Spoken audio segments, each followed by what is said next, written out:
Hello everybody. Today, now this is an sixth day of biology foundation.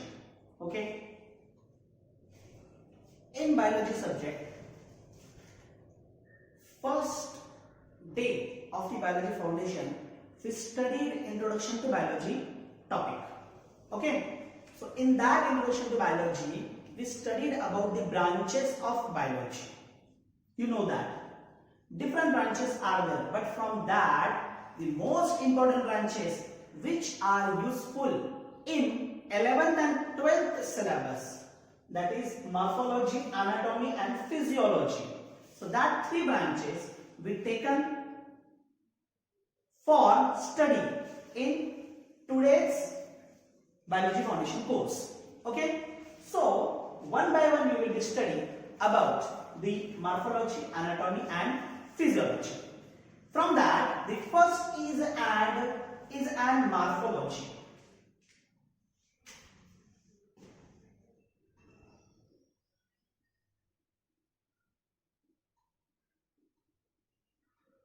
In 11th standard, you have to study complete chapter of the morphology. Okay, but here we are studying just some basic concept of the morphology. What is morphology? The question arises in your mind, what is morphology? Morphology काय आहे? Actually morpho म्हणजे feature. मग एखाद्या ऑर्गॅनिझमचं, living ऑर्गॅनिझमचं जेव्हा तुम्ही feature study करता, तर त्या ब्रांचला, ज्या ब्रांचला तुम्ही स्टडी करता, that branch is called as the morphology. The morphology काय आहे? The branch of biology. Morphology definition: the branch of biology which deals with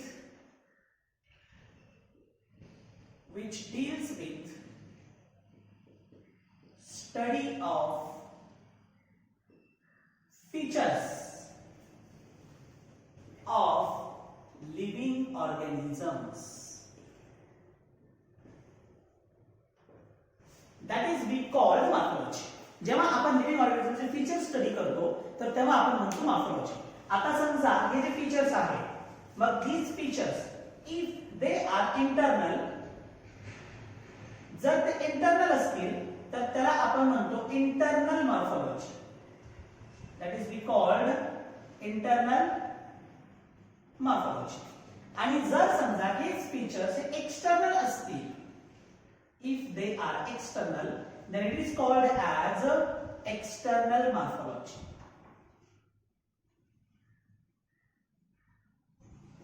Internal morphology आपण स्टडी करतो in anatomy.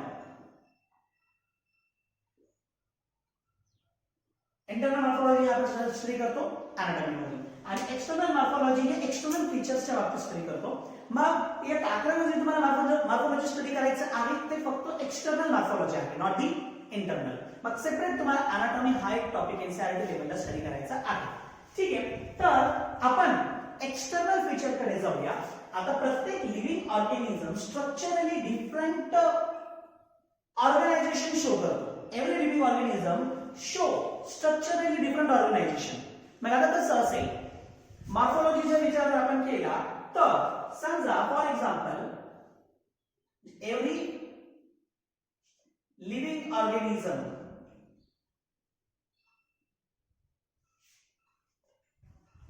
is morphologically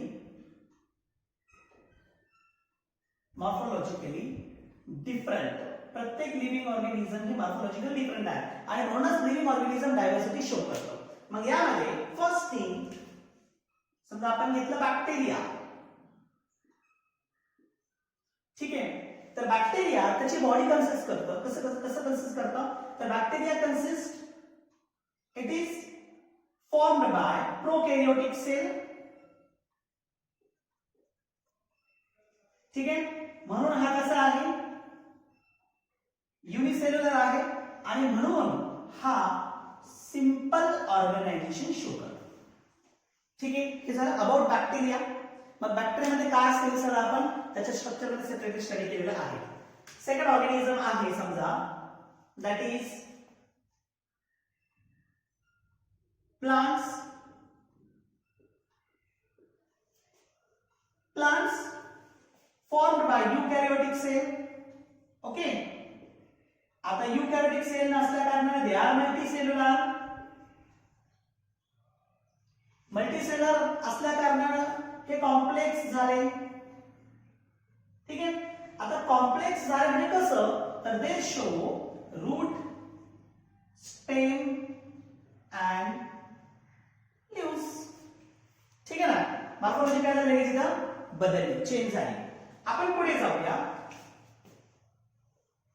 third condition मध्ये animals. Animals हे सुद्धा कसे आहेत ते आर फॉर्म्ड बाय युकॅरियोटिक सेल. युकॅरियोटिक असल्या कारणाने मल्टीसेलर नेचर भेटतं. आता परत पुढे मल्टीसेलर कॉम्प्लेक्स आहेत. त्याचबरोबर they are movable, can move from one place to another place. Correct. Movable can move from one place to another. तसे तुम्हाला प्लांट भेटले नाही एका ठिकाणी दुसऱ्या हा ते अपवर्ड डिरेक्शन मूव होतात म्हणजे वाढतात. एक प्रकारे त्यांची ती ग्रोथ आहे. पण इथे मुवेबल म्हणजे ही ग्रोथ नव्हे तर एका ठिकाणाहून दुसऱ्या ठिकाणी लोकोमोट होणे, एका ठिकाणाहून दुसऱ्या ठिकाणी जाणे म्हणजे तुम्हाला एनिमल मध्ये भेटतं कॉम्प्लेक्सिटी. इवन बॉडी जी आहे ती वेगवेगळ्या पार्ट मध्ये डिवाइड झाली. मग बॉडी जसं प्लांट मध्ये रूट, स्टेम, लीव्स मध्ये डिवाइड झाली होती तसं एनिमल मध्ये काय झालं it is divided into head, trunk, tail. मग टेलच्या ऐवजी काहींमध्ये काय आहे लिंब आहे, काहींमध्ये लिंब विथ टेल आहे. या पद्धतीने तुम्हाला एनिमल्स सापडतील. ठीक आहे. सो मॉर्फोलॉजिकल कंडिशन तुम्हाला इयत्ता 11वी मध्ये एनिमल्स पैकी कॉकरोच, त्यानंतर फ्रॉग आणि शेवटी आहे अर्थवर्म या 3 एनिमल्सचं तुम्हाला स्टडी करायचं आहे एनसीईआरटी मध्ये नीट लेवलला. तेच तुम्ही बोर्ड मध्ये असाल तर मग फक्त तुम्हाला एकाच एनिमलचा स्टडी करायचा असतो. परंतु नीट लेवलला तुम्हाला 3 एनिमलचं स्टडी करायचं आहे. ठीक आहे. तर प्लांट मध्ये अँजिओस्पर्म्स मी तुम्हाला आधी सांगितलं फ्लॉवरिंग प्लांट. मग सगळ्या प्रकारच्या फ्लॉवरिंग प्लांटचं तुम्हाला स्टडी करायचं आहे. तर बॅक्टेरियामध्ये तुम्हाला एक सेपरेट किंगडम म्हणजे स्टडी करायचं आहे. ठीक आहे. वन बाय वन एकदम शॉर्ट मध्ये आपण पाहत जाऊया. मग बॅक्टेरियाची मॉर्फोलॉजी तर मी तुम्हाला ऑलरेडी सांगितलेली आहे. मग ऍक्च्युअल मॉर्फोलॉजी तुम्हाला प्लांट आणि एनिमल्सची स्टडी करायची आहे इयत्ता 11वी मध्ये. तर त्यामध्ये आपण पहिलं घेऊया plants. Morphology of plants. Specifically flowering plant पाहूया इथे. फ्लॉवरिंग प्लांट्स मध्ये मग plant majorly divided into 2 parts. पहा majorly divided into 2 part. One is shoot and second one is root. Majorly plant 2 part मध्ये डिवाइड झाले शूट आणि root. See this is a ground level, this is an root. Okay. and the part upper region that is shoot. Okay.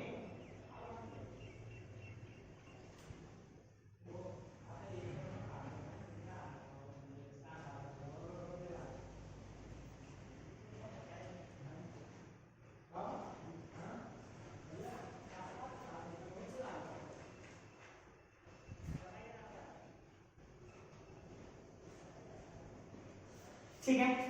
तर मी तुमच्या समोर या ठिकाणी एक simple ची फिगर काढलेली आहे प्लांटची.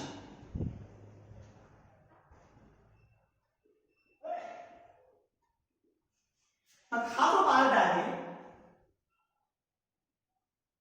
पार्ट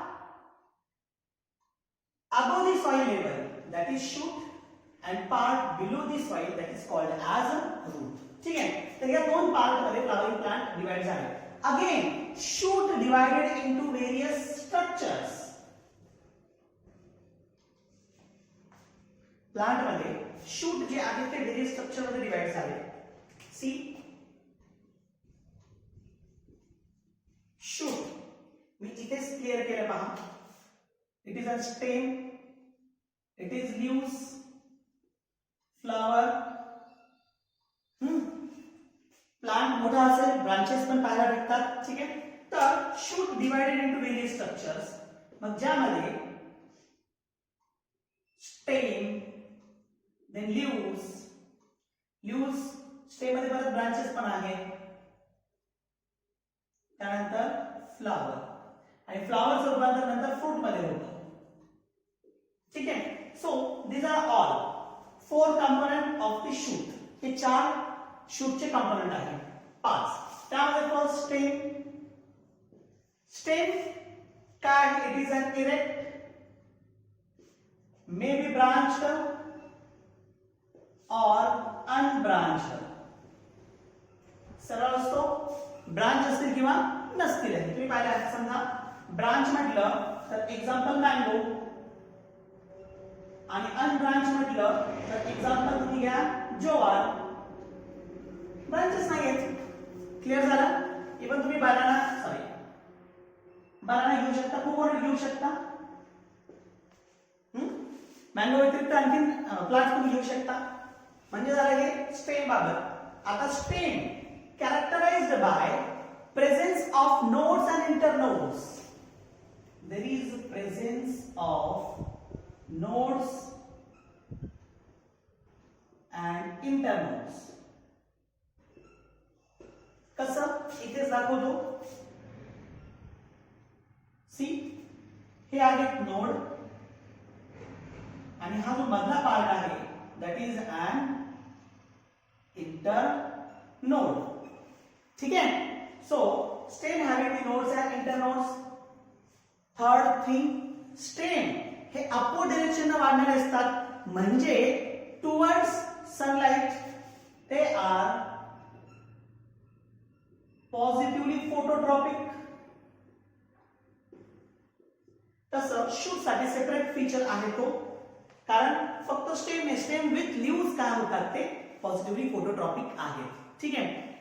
या व्यतिरिक्त स्टेम जे आहेत हे व्हेरियस अदर स्ट्रक्चर्स पण कन्सिस्ट करतात. म्हणजे शूटचे जे अदर कंपोनेंट आहेत ते स्टेमला अटॅच असतात. मग त्यामध्ये आहे लीव्स. मग leaves structurally consist 3 most important part. Okay. आता 3 महत्वाचे पार्ट कसे इथे क्लिअर करतो, म्हणजे या पद्धतीने देण्यापेक्षा इथं करतो. तर एक आहे अपेक्स. ऍक्च्युली हा लीफ ब्लेड आहे. त्यानंतर लीफ मार्जिन, त्यानंतर लीफ बेस आणि लीफ बेस. असे 3 महत्वाचे पार्ट. 1 is leaf blade. मग हे जे सगळे आहेत ना हे 3 पार्ट, हे 3 पार्ट आहे लीफ ब्लेड मध्ये, लीफ बेस आणि एक स्टॉक ज्याला आपण म्हणतो petiole, which is connected with the stem. This is a structure. यापैकी लीफ ब्लेड किंवा लीफ लॅमिना हा मोस्टली ग्रीनिश कलरचा असतो. म्हणून त्या बेसिसवरती लीफच्या फीचर मध्ये आहे दॅट इज ग्रीन कलर असल्या कारणाने फोटोसिंथेटिक, म्हणजे ते फोटोसिंथेसिस करतात. त्यानंतर हेच लीफ जे आहे हे काय करतात, they provide the food material to the other parts of the plant. Provide food to other parts. प्लांटच्या अदर पार्ट्सला फूड मटेरियल प्रोव्हाइड करण्याचं काम करतात. That is an leaves. तसं लीव्स मध्ये मॉडिफिकेशन भरपूर आहे. तुम्हाला इयत्ता 11वी मध्ये मॉडिफिकेशन सेपरेटली स्टडी करायचे आहे. त्यानंतर पुढे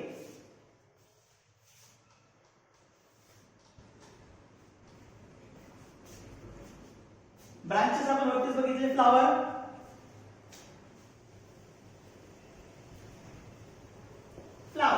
जर अँजिओस्पर्म मध्ये फ्लावर नसेल तर सेक्शुअल रिप्रोडक्शन होणार नाही. म्हणून फ्लावर इज अन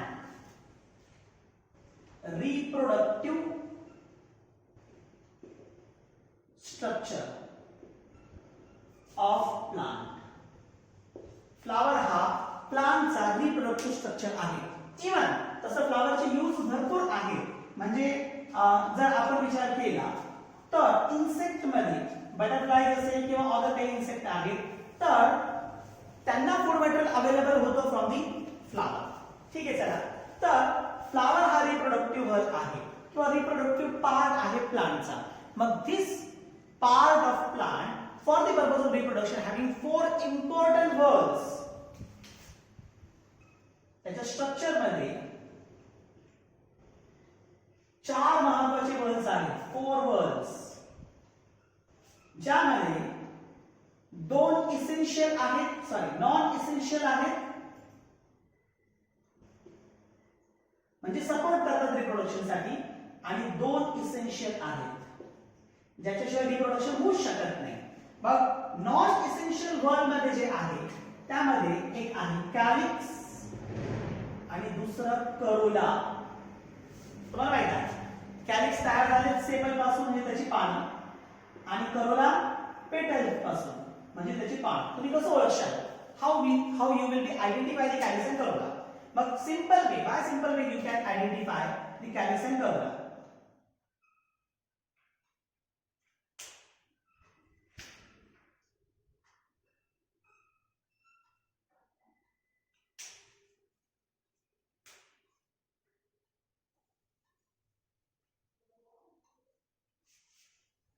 ठीक आहे.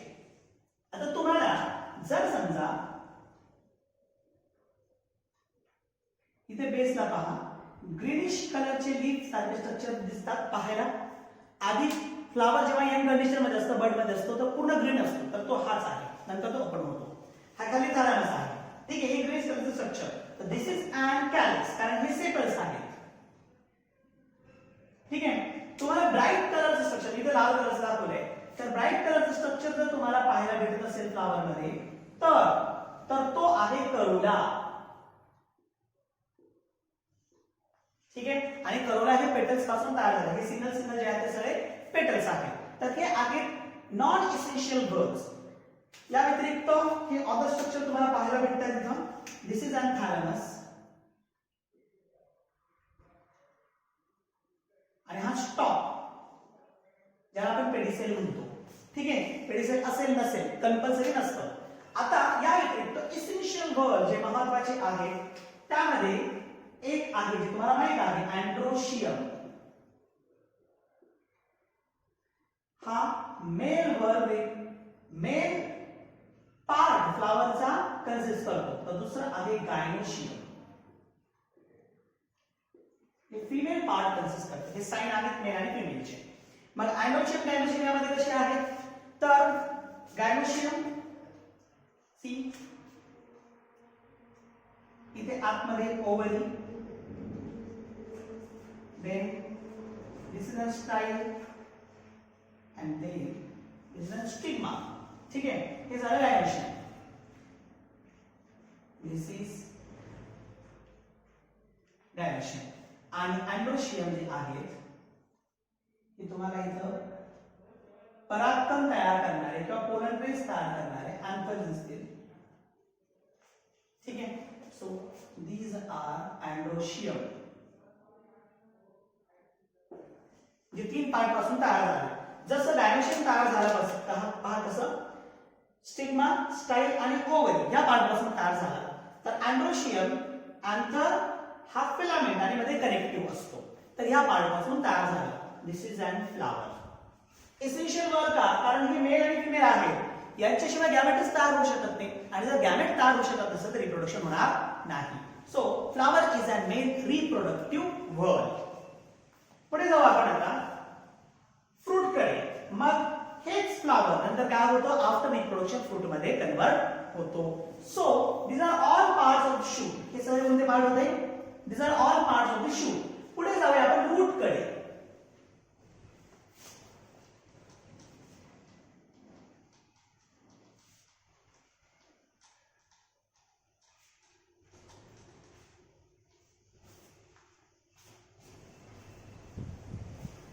Next one is an root.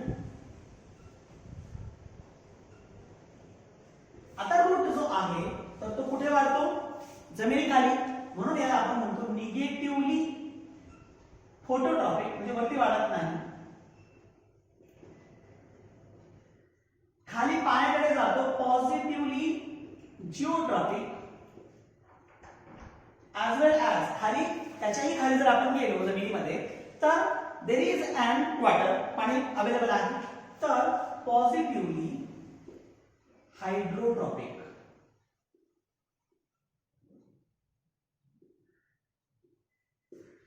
ठीक आहे, हे रूटचं झालं. आता रूट जर आहे, प्लांट दोन प्रकारचे असतात, डायकॉट आणि मोनोकॉट, दोघांमध्ये वेगवेगळ्या प्रकारचे रूट असतात. मग जर समजा डायकॉट असेल तर ब्रांचेस आहे रूटला, ज्यामध्ये प्रायमरी, सेकंडरी आणि टर्शरी या पद्धतीने प्रेझेंट असतात ब्रांचेस. तर मोनोकॉट असेल तर मोनोकॉट मध्ये देर इज फायब्रस कंडिशन. ठीक आहे, मी दोन्ही रूट दाखवतो. समजा हा डायकॉट आहे तर हा प्रायमरी झाला, त्यानंतर हे सेकंडरी झाले, त्याच्या पुढे जर वाढले तर हे टर्शरी झाले. ठीक आहे, हे डायकॉट मध्ये भेटतो. पण इथं फायब्रस कंडिशन भेटते तुम्हाला, म्हणजे तुम्हाला फायब्रस रूट असं भेटेल बाहेर.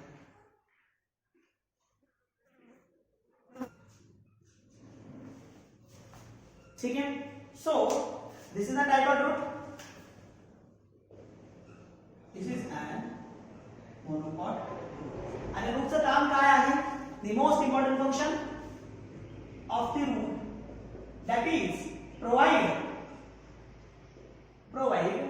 water and minerals to the plant.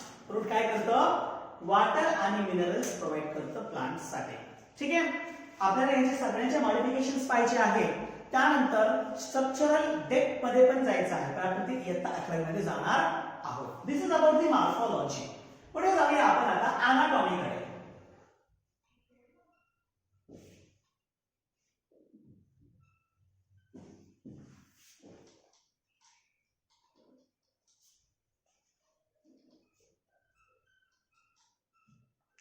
Anatomy, मग ज्या वेळेस तुम्ही ऑर्गॅनिझमचं इंटरनल स्ट्रक्चर स्टडी करत असाल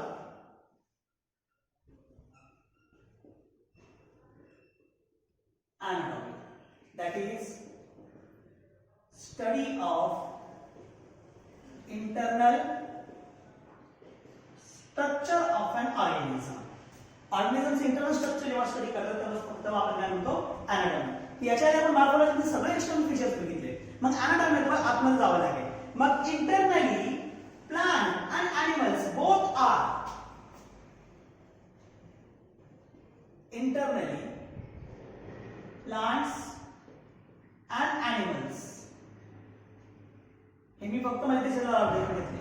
Internally plants and animals both are composed by tissue.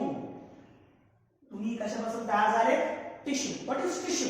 मोठा प्रश्न आहे हा. काय आहे टिश्यू? तुम्हाला माहित आहे sale.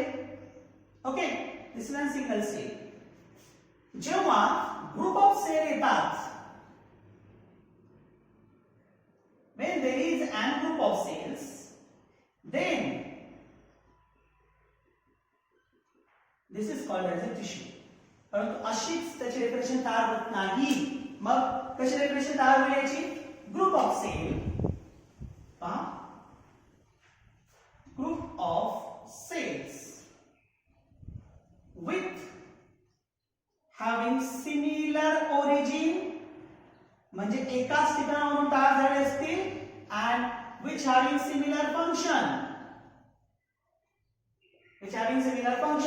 that is called as a tissue. आणि ज्यावेळेस टिश्यूचा स्टडी केला जातो त्यावेळेस ब्रांच निर्माण होते.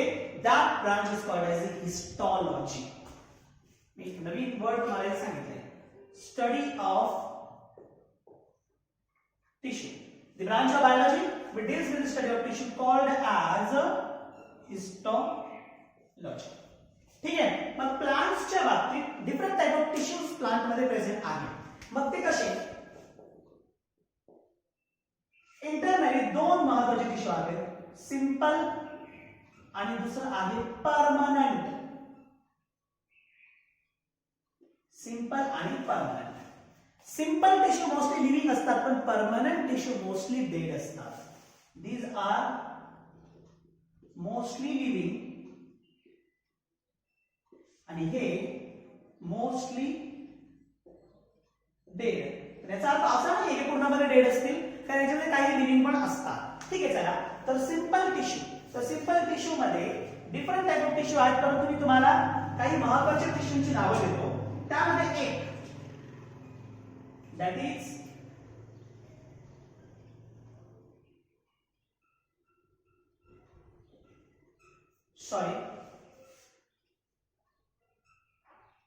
टिश्यू दोन प्रकारचे असतात.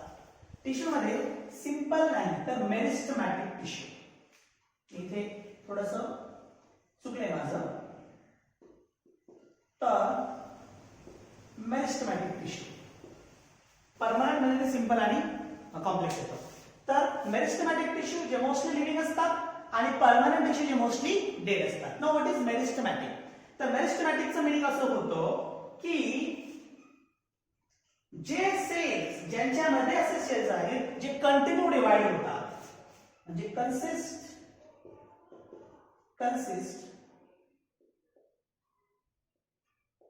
continuously dividing cells, ज्याच्यामध्ये कंटिन्युअसली डिवाइडिंग सेल प्रेझेंट असतात, which are living in nature, जे लिव्हिंग असतील. मग तुम्ही पहा, for example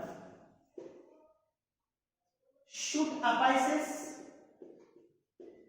and root apices. मी इथे बाय फिगर देऊ शकतो तुम्हाला. सी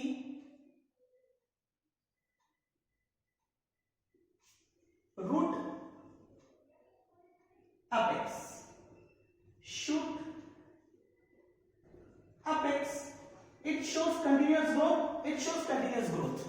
हे दोन्ही काय करतात? कंटिन्युअस ग्रोथ शो करतात. याचं कारण काय आहे? कारण ते कंटिन्युअसली डिवाइडिंग असे टिश्यू आहेत जे काय करत असतील? कंटिन्युअस ग्रोथ शो करत असतील. समजतं तुम्हाला? मग मेरिस्टमॅटिक टिश्यू हे आहे आणि प्लांट मध्ये कंटिन्युअस ग्रोथ जी होते it is because of the मेरिस्टमॅटिक tissue.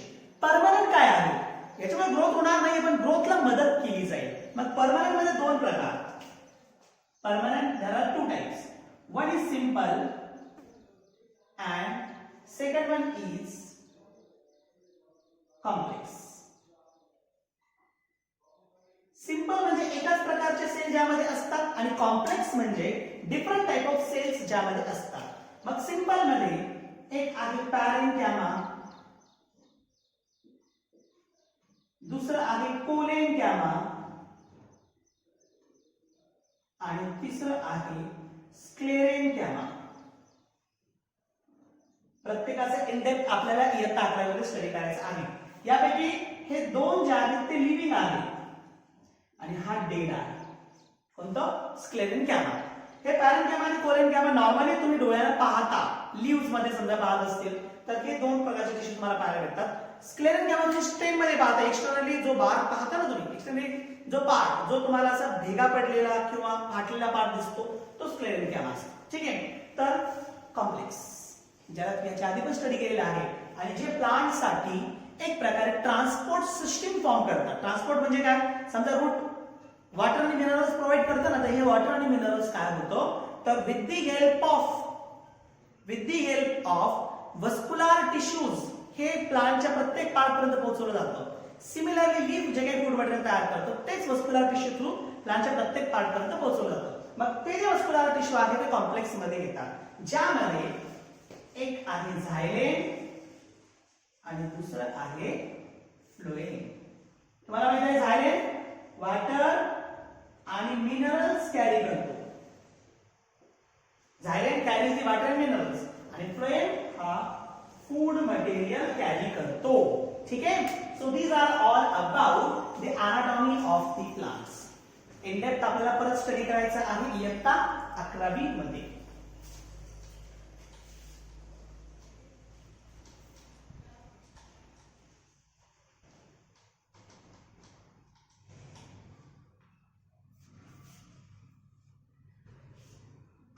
मध्ये तुम्हाला अनाटॉमी स्टडी करायची आहे ती स्ट्रक्चरल फॉर्मॅट मध्ये स्टडी करायची आहे. एनिमल्स मध्ये ती स्ट्रक्चरल फॉर्मॅट मध्ये स्टडी करायची. मग स्ट्रक्चरल फॉर्मॅट मध्ये कशी स्टडी करायची तुम्हाला? In animals, specifically human being मध्ये. मग अनाटॉमी कंप्लीट स्ट्रक्चर आहे डायजेस्टिव्ह सिस्टीम, त्यानंतर रेस्पिरेटरी सिस्टीम, ठीक आहे, त्यानंतर सर्क्युलेटरी सिस्टीम, त्यानंतर digestive system, respiratory system, circulatory system. या व्यतिरिक्त एक्सक्रीटरी सिस्टीम. हे सिस्टीम जे आहेत ना सगळे, हे सिस्टीम्स अनाटॉमी शो करतात. हे सिस्टीम सगळे अनाटॉमी शो करतात. पण यांचं फंक्शनिंग ध्यानात ठेवा. यांचं फंक्शनिंग म्हणजे हे काय फंक्शनिंग करतात? समजा डायजेस्टिव्ह सिस्टीम आहे, ठीक आहे. मग डायजेस्टिव्ह सिस्टीमचं फंक्शनिंग काय? डायजेशन. आणि डायजेशन काय आहे? कॉम्प्लेक्स फूड मटेरियलचं कन्वर्जन सिंपल मध्ये करणे. दिस इज कॉल्ड ॲज फिजिओलॉजी. मग फंक्शनिंग काय असेल? फंक्शनिंग काय असेल? ही फिजिओलॉजी असेल. ठीक आहे. तुम्हाला सेपरेट प्रत्येकी चॅप्टर सेपरेट स्टडी करायचे आहेत इयत्ता 11वी आणि 12वी मध्ये. रेस्पिरेटरी सिस्टीम काय आहे याचं काम? ब्रीदिंग, ठीक आहे, as well as रेस्पिरेशन. हे फंक्शनिंग आहे. मग हे फंक्शनिंग रेस्पिरेटरी सिस्टम थ्रू होतं, that is in physiology. Okay. या व्यतिरिक्त सर्क्युलेटरी सिस्टीम काय करतं? Circulatory system circulation. हे सर्क्युलेशन कशा थ्रू होईल? By blood. ब्लड थ्रू काय करायचं आहे? प्रोव्हिजन आहे बॉडीला. कशाची प्रोव्हिजन असेल? मग various component, water, minerals, nutrients, त्यानंतर रेस्पिरेटरी गॅसेस. हे व्हेरियस कंपोनेंट बॉडीला प्रोव्हाइड करणे. Provision to body. हे कशाचे थ्रू होईल? Circulation. This is called physiology. ठीक आहे. आणि एक्सक्रीटरी सिस्टमची फिजिओलॉजी काय आहे? एक्सक्रीशन. ठीक आहे, म्हणजे removal of waste from body. आणि ही फंक्शनिंगची ऍक्टिव्हिटी जी असेल ती काय असेल? तुमची फिजिओलॉजी असेल. ठीक आहे. तर मी इथे तुम्हाला ॲनिमलची अनाटॉमी दाखवली आणि त्याची फिजिओलॉजी सुद्धा दाखवली, परंतु प्लांटची फिजिओलॉजी बाकी आहे. पुढे जाऊया आपण आता. This is an animal physiology. Plant physiology काय आहे?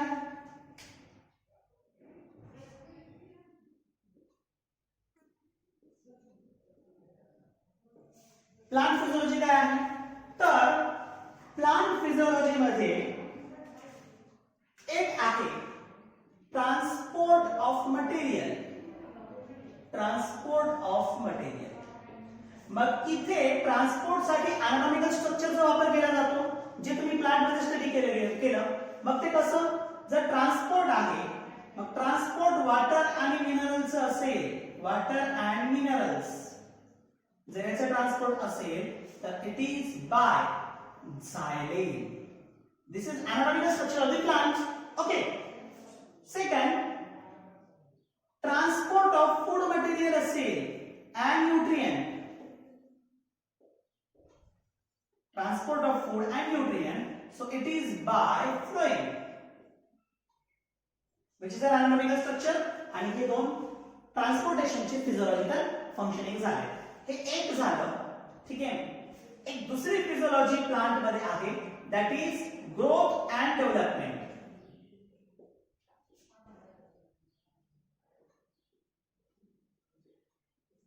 ध्यानात ठेवा, फिजिओलॉजी म्हणजे काय आहे? फिजिओलॉजी म्हणजे functional relationship with anatomy. Physiology काय असते?